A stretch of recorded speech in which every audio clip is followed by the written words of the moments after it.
सलाम भाई। तुझे बल्दिया के दफ्तर भेजा था कुछ जरूरी कागज लाने को, लाया कि नहीं? गया था ना भाई, घंटों धूप में खड़ा रहा। फिर वो बल्दिया का इंस्पेक्टर आके कहता आज हेड क्लर्क काम पे नहीं आए, कल आना। ये सरकारी दफ्तर के क्लर्क काम पर क्यों नहीं आते? मैंने क्लर्की में पीएचडी किया जो तू मुझसे पूछ रहा है?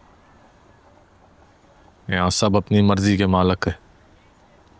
और भाई मैंने वो अंदर जाने की कोशिश की तो वो दरवाजे पे लिखा था गैर मुतल्लिका अफराद का अंदर आना मना है। कौन होते हैं ये गैर मुतल्लिका अफराद?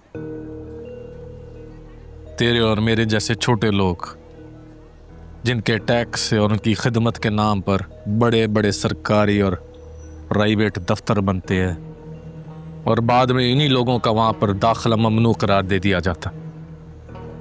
बस इसी तरह आम लोग इन अदारों के लिए गैर मुतल्लिका अफराद बन जाते हैं। भाई क्या बात है, आज बड़े कड़वे लहजे में बात कर रहे हो? झगड़ा हुआ है किसी से? उन्हीं से झगड़ता रहता हूँ हर वक्त। किसी और में इतना कहाँ दम के सांवल के सामने खड़ा रह सके। दे, इसको भी दे।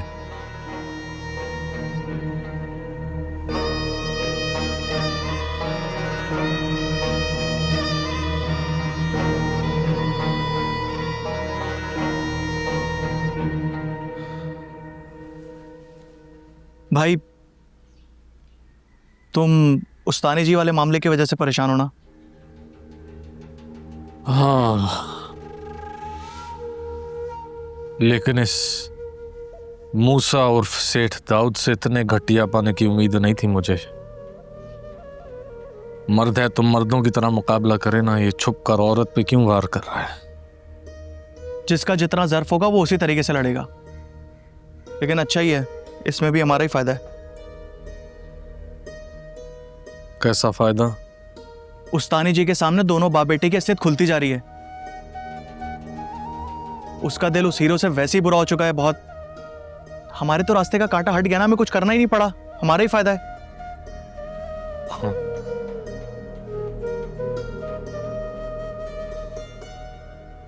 क्या पता असल रास्ते का कांटा कौन है?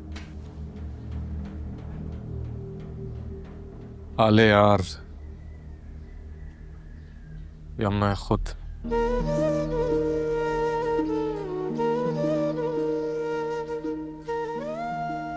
तुम उसके रास्ते का कांटा नहीं हो भाई, तुम तो वो हो जिसने उसके रास्ते के सारे कांटे चुन लिए।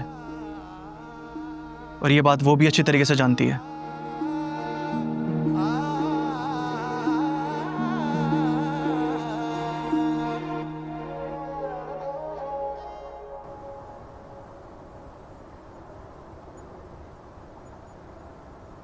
मुझे जैसे ही पता चला आपकी पोस्टिंग यहाँ हो गई है, मैं आपसे मिलने चला आया। बेटा सच सच बताओ, किस चक्कर में यहाँ पे आए हो? सिर्फ मुझसे मिलने के लिए? इतनी दूर से तो तुम आ नहीं सकते। बस यही मसला है, दोस्त के भाई के साथ कुछ छुपाया नहीं जा सकता। तो मसला क्या है, बताओ ना। मसला ये है कि मेरा दोस्त आलियार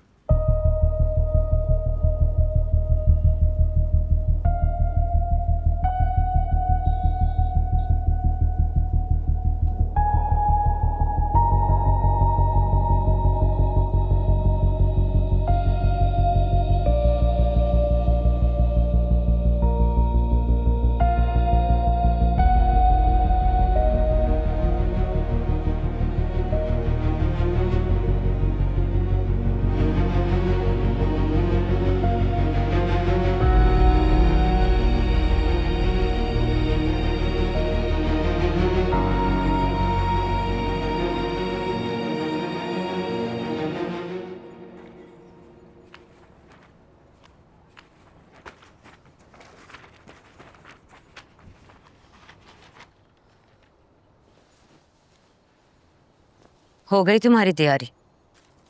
कहाँ अम्मा, कागज जमा कर रही हूँ। वहीद भाई ने अपने साथ पेशी पे लाने को कहा है। कुछ ठीक नहीं होता मुझसे, पता नहीं क्या हो गया मेरे जहन को। इतनी बड़ी जंग छेड़ दी है तुमने उन बड़े लोगों के खिलाफ। अपने दिल और जहन पर काबू रखो। तुम्हारे गरीब अब्बा ने भी खुद को तुम्हारी खातिर इतनी बड़ी जंग में झोंक दिया। क्या आप अब तक नाराज हैं मुझसे अम्मा? नहीं, नाराज नहीं हो, अलबत्ता खौफज़दा जरूर। कल की पहली पेशी में न जाने क्या होगा। ये बड़े लोग अपनी इस तरह की बेइज्जती इतनी आसानी से नहीं भूलते हैं। और तुमने तो सेठ मूसा को सीधे अदालत में घसीट लिया है। वो हमसे बदला जरूर लेगा। और क्या ही बदला लेंगे अम्मा, बदनामी का सबसे बड़ा हथियार तो इस्तेमाल कर लिया है उन्होंने, गोली भी चला ली। मार ही देती पवित्र। खबरदार, ऐसे मनहूस अल्फाज अपने मुंह से कभी मत निकालना। तुम शायद ये भूल जाती हो कि तुम्हारे अब्बा और मेरी सांसें तुमसे चलती हैं। तुम्हें देख के जीते हैं हम। ऐसी फजूल बातें करने से पहले सोच लिया करो।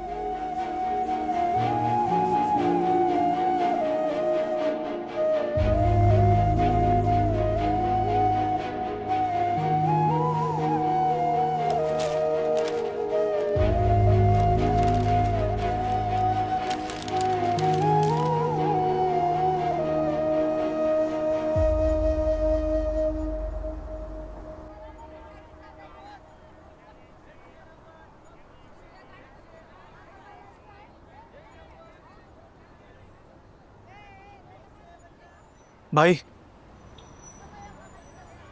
मैं भी साथ चलूं? मैं भी चलूं क्या भाई? भाई मैं भी चलता हूँ। मैं अदालत जा रहा हूँ पियाजी की पेशी पर। किसी महाज पे नहीं जा रहा कि तुम सारे अदालत के बाहर फील्डिंग लगाने का सोच रहे हो। भाई सेठ दाऊद के खिलाफ केस एक महाजी है। कल तक हम सब उसके लिए काम करते थे, आज तुम उसके खिलाफ अदालत में खड़े हो। उसके हाथ कितने लंबे हम सब जानते हैं, वो ये कैसे बर्दाश्त करेगा? जिनके हाथ लंबे होते हैं अमूमन उनका दिल बहुत छोटा होता है, लेकिन अपना भी अल्लाह बादशाह। और जब उस बादशाह के सामने झुक गए तो फिर मौत से क्या डर।